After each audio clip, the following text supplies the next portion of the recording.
ஜாழ்ப்பாணத்தில் அசாதாரண காலநிலை நிலவி வரும் நிலையில் குடியிருப்பொன்றின் கூரைகள் வீசிய கடும் காற்றினால் தூக்கி எறியப்பட்டுள்ளன. குறித்த சம்பவம் இன்று இடம்பெற்றுள்ளது. இதன்போது ஜாழ்ப்பாணம் நாச்சியம்மர் கோயிலுக்கு அருகாமையில் இருந்த தொடர்மாடி குடியிருப்பின் கூரைகளே காற்றினால் தூக்கி எறியப்பட்டுள்ளன. இதனால் குடியிருப்பு பகுதி அளவில் சேதமடைந்துள்ளதாக தெரிவிக்கப்பட்டுள்ளது. இதேவேளை பருத்தித்துறை பிரதேச செயலகத்துக்குட்பட்ட புலோலி மேற்கு கிராம சேவையாளர் பிரிவுக்குட்பட்ட நாகதம்பிரான் கோயில் மீது பனிமரம் முறிந்து விழுந்ததில் கோவில் மூச்சாக சேதமடைந்துள்ளது. இந்நிலையில் நிலவும் சீரற்ற காலநிலையினால் பொதுமக்கள் எச்சரிக்கையாக செயல்படுத்துமாறு இலங்கை வளிமண்டலவியல் திணைக்களம் கோரிக்கை விடுத்துள்ளது.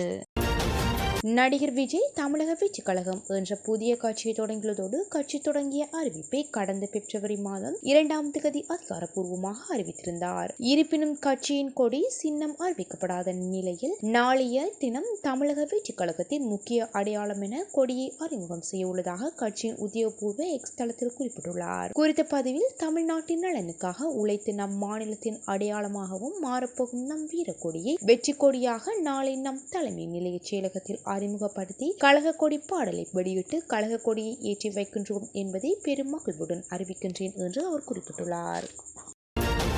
இந்தியா பெங்களூரில் 18 வயது இளைஞனின் அந்தரங்க உறுப்பை வெட்டிய 5 திருநங்கைகளை போலீசார் கைது செய்துள்ள சம்பவம் பெரும் பரபரப்பை ஏற்படுத்தியுள்ளது.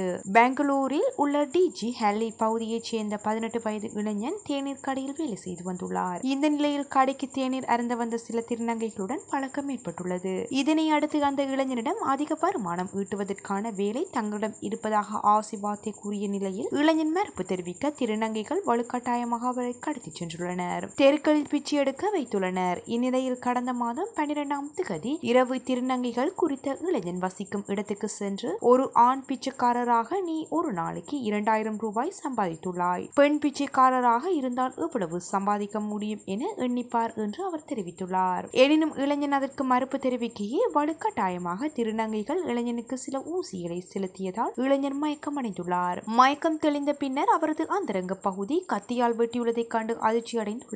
அதன் பின் ஆகஸ்ட் 3ஆம் தேதி வீட்டுக்குள் அடைக்கப்பட்டிருந்த அந்த இளைஞனை பாலியல் தொழிலில் ஈடுபடுமாறு வற்புறுத்தியுள்ளனர். எப்படியோ அங்கிருந்து தப்பித்த இளைஞன் போலீஸ் நிலையத்தில் தனக்கு நேர்ந்த சம்பவம் தொடர்பில் முறைப்பாடல் அளித்த நிலையில் போலீசார் வழக்கு பதிவு செய்து 5 திருநங்கைகளையும் கைது செய்துள்ளதாக கூறப்படுகின்றது.